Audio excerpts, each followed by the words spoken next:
orang kaya itu susah masuk surga. Sorry Raja saya itu. potong ini. Nah, apakah saya nggak boleh kaya?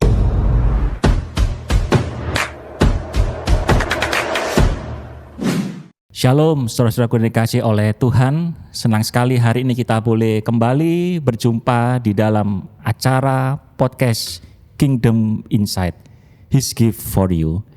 Saya percaya bahwa di dalam setiap perbincangan kita yang akan kita hadirkan melalui program podcast ini selalu ada hadiah yang baru bagi Anda semuanya.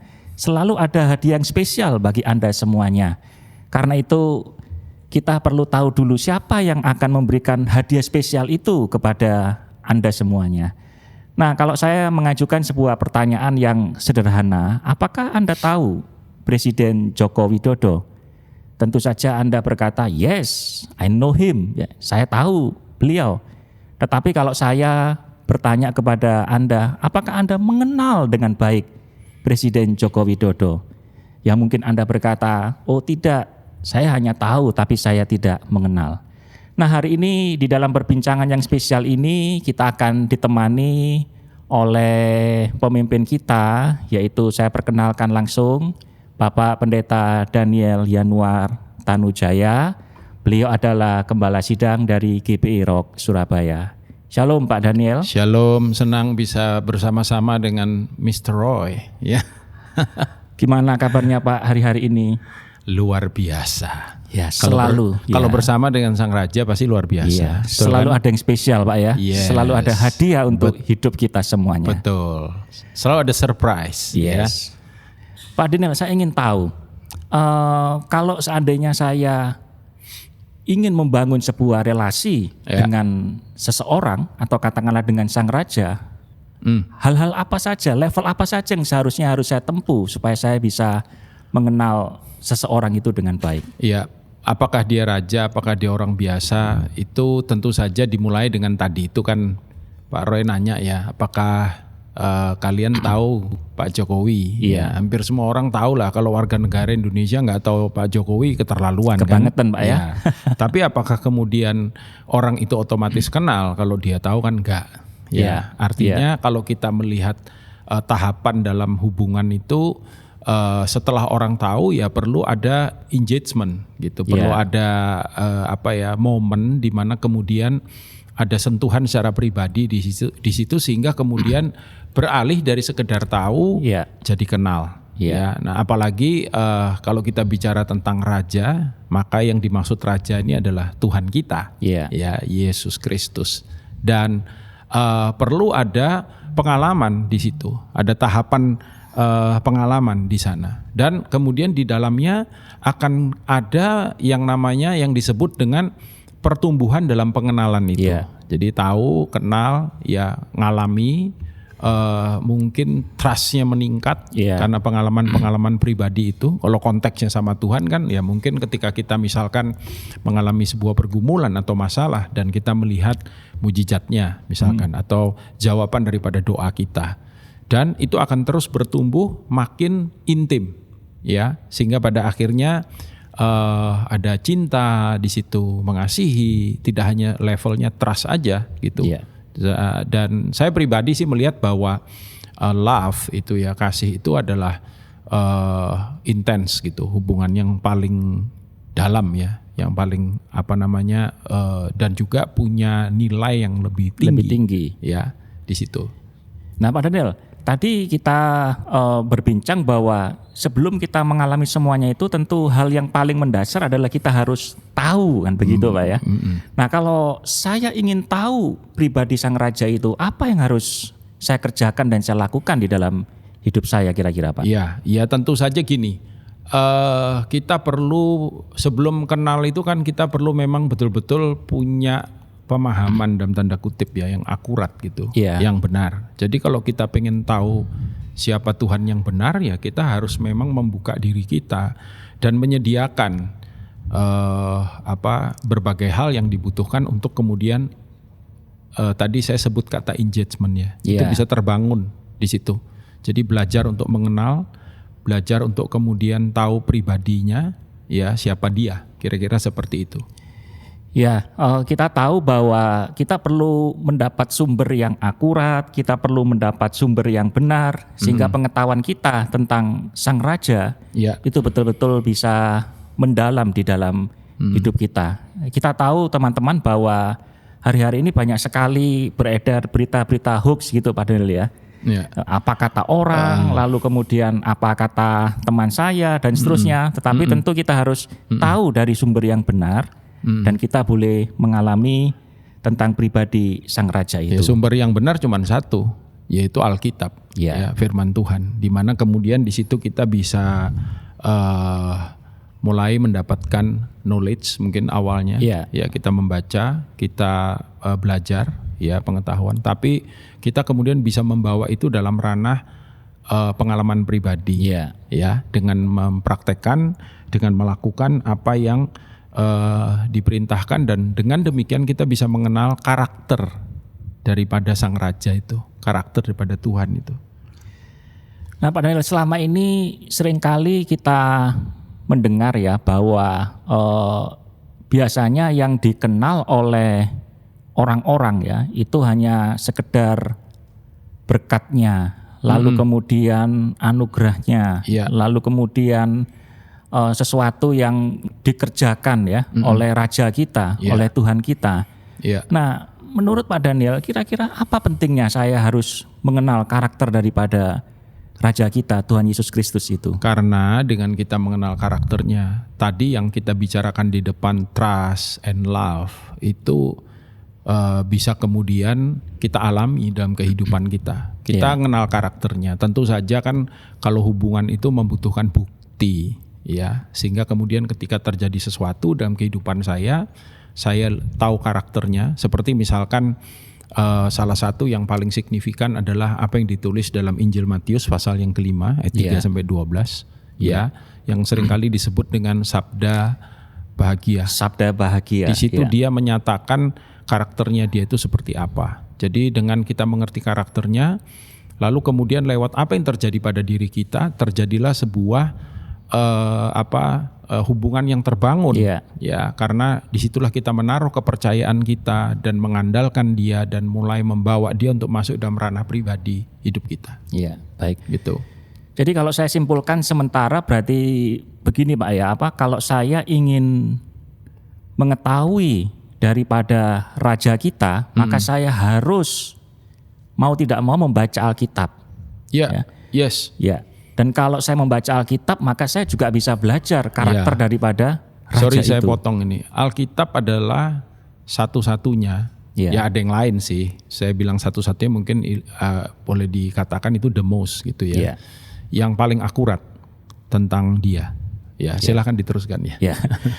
Nah, tentunya menarik ya. Tadi Pak Daniel sudah memberikan kepada kita satu kunci begitu ya, bahwa kalau kita ingin mengetahui karakter Sang Raja, Tuhan Yesus Kristus itu salah satunya bisa kita lihat dari sabda bahagia. Ya. Nah, saudara, kalau saya lihat ya di dalam sabda bahagia itu kalimat pertama itu menarik sekali, Pak Daniel. Ya, Ini itu yang ada beberapa iya, ya. betul ya. Ya. Ini yang ingin saya tanyakan ke Pak Daniel. Kita start dari yang pertama itu. Ya. Tentu saya yakin bahwa kenapa Yesus bersabda sekian banyak pada sabda bahagia itu, kenapa yang pertama itu diletakkan hal ini. Nah, ini saya berikan satu tema khusus begitu ya. Apakah pada perbincangan kita ini ya, apakah saya boleh kaya? Itu kira-kira kalau di Matius pasal 5 ayat yang ketiga, betul. Dan bahkan pada beberapa kesempatan Yesus mengajar bahwa orang kaya itu susah masuk surga. Nah, apakah saya nggak boleh kaya begitu Pak Daniel? Saya tidak menemukan bahwa dalam Alkitab ini ya, bahwa Tuhan itu ingin kita itu miskin. Nah, memang ayatnya itu kan berkata orang yang miskin di hadapan Allah. Iya. Ya, tapi tolong pertama-tama jangan menafsirkan dulu, apalagi ada ayat yang dibilang orang kaya itu sukar masuk kerajaan. Sukar tuh belum tentu enggak bisa kan. Ya, selalu ada peluangnya, ada peluangnya. Ya, tapi kenapa Tuhan ngomong begitu? Pasti maksudnya begini, ada aspek-aspek lain yang bisa menjadi penghalang, ya, untuk orang itu bisa datang kepada Dia untuk bisa menikmati keselamatan, jaminan keselamatan di dalam kehidupannya. Ya, tapi juga kalau dikatakan diberkatilah orang yang miskin di hadapan Allah. Nah, ini mungkin yang perlu kita explore gitu. Iya, maksudnya benar. tidak berarti kemudian Tuhan tidak menghendaki, maksud gini, oh kalau kamu mau sama Tuhan ya kamu miskin dulu gitu kan. Iya. Tidak begitu. Itu mungkin yang perlu kita explore hari ini dalam perbincangan kita ini.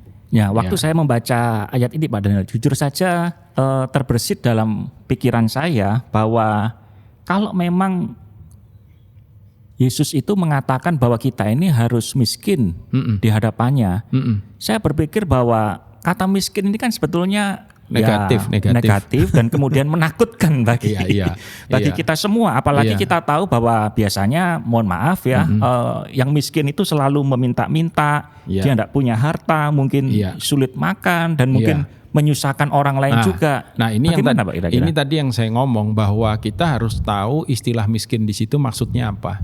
Yang disebut miskin di situ adalah di mana kita itu miskin itu kan kurang ya sebetulnya intinya ya. Di mana kita ini harus menyadari bahwa sebagai manusia kita ini banyak kali mengalami, bahkan kata miskin, saya nyimpang dikit ini, bahkan kata miskin itu bangkrut sebetulnya di situ. Gampangannya begitu, bangkrut. Nah, kita tahu bahwa kita sebagai manusia itu bangkrut moral, bangkrut rohani, bangkrut pola pikir, bangkrut sikap kita. Negatif maksudnya begitu, dan tanpa Dia, atau lebih tepatnya begini mungkin, tanpa kita menyadari akan hal itu, kita tidak akan bisa ketemu Dia. Gitu. Ya kan? Makanya dibilang orang kaya suka, masih gini, kalau orang itu merasa semua-semuanya dia bisa, semua-semuanya dia mampu, semua-semuanya dia hebat, apalagi yang dia perlukan, even Tuhan dia nggak perlu. Kan kira-kira seperti itu ya. Karena dia merasa semuanya cukup, semuanya baik, gitu Pak ya? Iya betul. Jadi orang yang kaya, ya terutama ya kaya dalam konteks materi ya. Coba bayangkan seperti ini ya. Ini orang kaya banget nih ya. Jadi dia nggak butuh apa-apa. Keluarganya baik banget. Anak-anaknya baik. Istri baik. Ya cuman nggak tahu berapa jumlahnya. Let's say lah juga mungkin cuma satu gitu ya. Semuanya baik, semuanya oke, semuanya baik. Lalu biasanya orang bilang begini, terus saya butuh apa lagi? Nah, yang paling berbahaya kan begini. Kemudian ketika dia berpikir, even Tuhan pun dia nggak butuh. Kira-kira seperti itu, betul nggak? Karena semua sudah punya, semua sudah cukup, gitu Pak ya? Iya, semua. Dan yang paling berbahaya lagi apa? Ketika kemudian keadaan itu membuat dia tanpa dia sadari itu jadi berhala dalam kehidupannya, jadi berhala. Jadi kenapa itu diletakkan oleh Tuhan dalam Sabda Bahagia di bagian yang pertama? Saya percaya itu nggak kebetulan. Itu yang Matius nggak salah tulis gitu loh. Nggak kemudian Lukas nyenggol dia, Mat, lu salah Mat. Itu nomor 5 kan, bukan nomor 1. Saya yakin on purpose itu dilakukan karena Tuhan punya maksud. Jadi nomor 1 kamu harus ngerti dulu. Kamu mau kenal aku kata Tuhan. Kamu harus tahu dulu sifatku yang seperti ini. Aku mau supaya apa? Supaya kamu tidak menjadi begitu sombong, merasa begitu hebat, sampai-sampai kamu nggak perlu aku. Nah kalau kamu nggak perlu aku, buat apa kamu kenal aku kan gitu kan? Gampangannya kira-kira seperti itu. Lalu kemudian di ayat itu disampaikan gini Pak Daniel, bahwa orang yang miskin di hadapan Allah itu dia akan mendapat reward ya. Dan rewardnya ini kan nggak main-main gitu ya. Rewardnya, coba? Hadiahnya nggak main-main gitu kan. His gift-nya itu kan nggak main-main buat kita ya. Betul. Ternyata ayat ini bilang bahwa hadiahnya adalah kita akan memiliki kerajaan surga, kingdom of God, ya, kingdom of heaven, ya. Jadi, nah makanya kenapa istilahnya gini, kalau kita lihat penekanan ini di depan itu serius ya, Tuhan ya, masih gini, Tuhan nggak bilang kamu nggak boleh kaya, kamu boleh kaya, tapi jangan sampai kemudian kekayaanmu itu menggantikan posisinya Dia. Nah, ingatlah bahwa Tuhan yang kita sembah ini, Tuhan yang pernah berkata seperti ini, jangan ada Allah lain di hadapanku. 1. 2, dia tidak pernah, maksudnya begini, dengan demikian dia sepertinya tidak mau ada siapapun. Jadi even kita nggak bisa bilang Tuhan nomor 1, nomor 2. Enggak loh, dia itu segala-galanya. Ya. Menguasai semua aspek hidup kita. Betul. Jangan ada Allah lain. Allah itu kan kita bisa tempatkan siapa aja di situ. Termasuk harta, termasuk kehebatan, kepandaian, keterkenalan. Ya, siapa yang nggak tahu dia misalkan gitu. Nah, jangan ada kata Tuhan. Tapi juga yang luar biasa adalah Tuhan pernah dalam tanda kutip nih ya, dalam tanda kutip seperti menyandingkan dirinya dengan apa tahu nggak? Jangan ada dua tuan. Dalam Injil kan. Betul. Nah, yang dia maksud dua tuan itu dia dan Mamon. Nah, jadi ini yang jadi penghalang utama yang dibilang orang kaya sukar masuk kerajaan surga. Kerajaan surga. Jadi ketika kamu bisa menyingkirkan itu, maka kamu mendapatkan His gift, hadiahnya yang luar biasa itu. Dan kerajaan surga nggak cuma berbicara tentang surga nantinya. Kehidupan setelah kematian, tapi juga saya percaya bicara tentang kehidupan kita sementara di atas muka bumi ini. Keberartian yang misalkan punya nilai ya yang lebih dalam daripada sekedar keberartian duniawi. Dan juga seperti misalkan gini, kehidupan dengan nilai kekal misalkan. Ya, ketika kita sudah tidak ada lagi di dunia ini, kita punya dampak untuk banyak orang. Atau dalam kehidupan banyak orang. Berarti kurang lebih kalau saya pahami bahwa miskin di hadapan Allah itu adalah sebuah sikap hati gitu Pak ya. Sebuah sikap hati bahwa saya harus bergantung kepada Dia. Saya harus menempatkan Raja itu dalam semua aspek hidup saya. Saya harus mengakui bahwa Dia adalah yang berdaulat dalam hidup saya. Kira-kira begitu Pak ya. Start tentu saja pertama-tama dengan sebuah pola pikir yang kemudian akan menjadi sebuah attitude yang kita intentional, kita pilih, yang mengatakan bahwa iya betul, saya boleh kaya raya, saya boleh terkenal, saya boleh hebat. Misalkan nih, ini bukan wish-nya saya untuk orang kaya, tidak, sama sekali tidak ya. Misalkan dokter bilang Bapak sudah kanker stadium 4, hidup Bapak tinggal 3 bulan.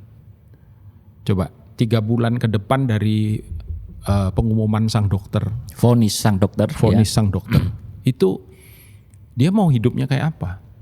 Dia punya semua, tapi semua yang dia punya nggak bisa tolong dia. Ini memang klise, seakan-akan, tapi ini kan nyata. Maksudnya ini ada di dunia nyata. Maka kan sebenarnya tinggal dengan satu pribadi ini. Yang kemudian bisa membuat 3 bulannya itu menjadi 3 bulan yang bermakna, berarti. Sehingga ketika dia harus meninggalkan dunia yang fana ini, dia tidak ada regrets. Itu contoh saja misalkan gitu, ya kan? Baik, yang terakhir Pak Daniel, kira-kira apakah semua orang ya itu bisa menerapkan tindakan ini, bisa menerapkan sikap hati yang seperti ini? Dan langkah praktisnya apa kira-kira yang bisa kita lakukan untuk kita boleh menjadi orang-orang yang miskin di hadapan Allah. Nomor 1, kita harus menyadari bahwa kita ini bukan sebetulnya punya self sufficient yang totally gitu. Jadi kita harus nyadari bahwa kita sebagai manusia ada kelemahan. Itu nomor 1 sudah. Ya, baru kemudian akan ada alasan-alasan berikutnya, sebut itu bisa apa aja. Tapi start dari situ. Ya, dengan kita menyadari saya perlu Tuhan dalam hidup saya. Saya nyadari saya perlu Dia, dan dengan usaha apapun kita nggak bisa selamatkan diri kita kan. Itu sebabnya kita perlu juru selamat. Dan Sang Raja itu datang mati untuk kita, menebus dosa kita, membayar semua utang kita, dan melepaskan kita dari hukuman yang seharusnya menjadi bagian dari kita, dan memberikan kemenangan di dalam kehidupan kita. Gitu. Nah, itulah His gift for you. His gift for you. His gift for you. Itulah hadiah dari Sang Raja. Haleluya. Untuk kita semuanya. Saya yakin bahwa ini adalah sesuatu yang bisa kita lakukan ya. Ini bukan sesuatu yang sulit. Kalau kita mau begitu Pak ya. Kalau kita punya willingness ya, dan kita punya kerelaan hati, saya percaya kita bisa mengerjakan hal ini, dan His gift for you itu akan diberikan. Boleh kita berdoa sebelum kita akhiri percakapan ini? Baik Pak Daniel, kita akan berdoa. Bapak, kami bersama. berdoa untuk siapapun yang menyaksikan, yang mendengar akan perbincangan ini, biar kiranya Tuhan, setiap pribadi ini, siapapun dengan latar belakang apapun, dengan kepercayaan apapun bahkan, boleh berjumpa dengan Sang Raja Ya, Tuhan. yang datang ke atas muka bumi ini 2020 tahun yang lalu, mati bagi kami, bangkit bagi kami, memberi hidupnya bagi kami.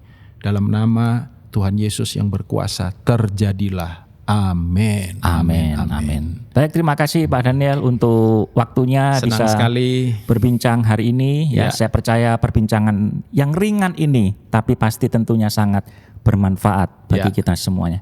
Karena itu jangan lupa nantikan selalu program podcast ini, Kingdom Insight, His gift for you. Ya, amin. Terima kasih.